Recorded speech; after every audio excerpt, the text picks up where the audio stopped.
Tonight, a Fort Mill family is grateful WCNC Charlotte's consumer unit was able to help with a vacation headache. All right, so what do you do when you show up and that condo or house doesn't look like the photos in the listing that you saw on the internet?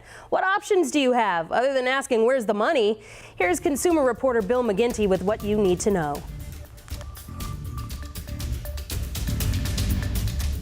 Going to the beach should be relaxing. That's the whole point in going for most people. Tina Bell and her family booked a quick stay in North Myrtle Beach using Evolve. They were celebrating her daughter's recent high school graduation, and for once, it was nice to be all together until they walked in the door of the condo they rented. Feel the sand on the floor when you walked in, or you could hear it crunching under your feet. And took a good look around. Sheets hadn't been changed on the beds. You pull the beds back, they were full of crumbs. One bed was wet. There were dirty towels stuffed in the vanities, in the bathrooms. Refrigerator full of food that was left. The dining room table was just covered in food, just sticky. The photos seen here on the listing looked great. So what happened? As it turns out, the cleaning company told Tina they weren't notified the unit was rented, so it wasn't cleaned. The cleaning cost was refunded, but Tina and the family had to clean the unit themselves and buy the supplies to even do it. So we made the best of it, used our beach towels and our own blankets to do the best we could to get through the night. More on how this turned out in a moment. But first, what are your rights when the property isn't as advertised? Tom Bartholomew with the Better Business Bureau has seen his fair share of complaints like this. Tom's suggestion: book through larger, more reputable sites. By using one of those services, it actually gives you another advantage so that if the property manager or the owner doesn't immediately step in and take care of stuff, notify them. My advice? Document with photos and video. Give a short walking tour of the problems and keep all the emails and text messages. That's your proof later on to argue a position. Tina said Evolve offered her a small credit towards another visit, but honestly, it wasn't good enough considering the stated promise on their website that says if the home isn't up to standards, they'll make it right. So I reached out to the company, and within 24 hours, Tina had good news. She was refunded the entire cost of the stay, $3,178. Evolve later telling me in a statement, "We appreciate the opportunity to make this right, and we hope to host them again in the future."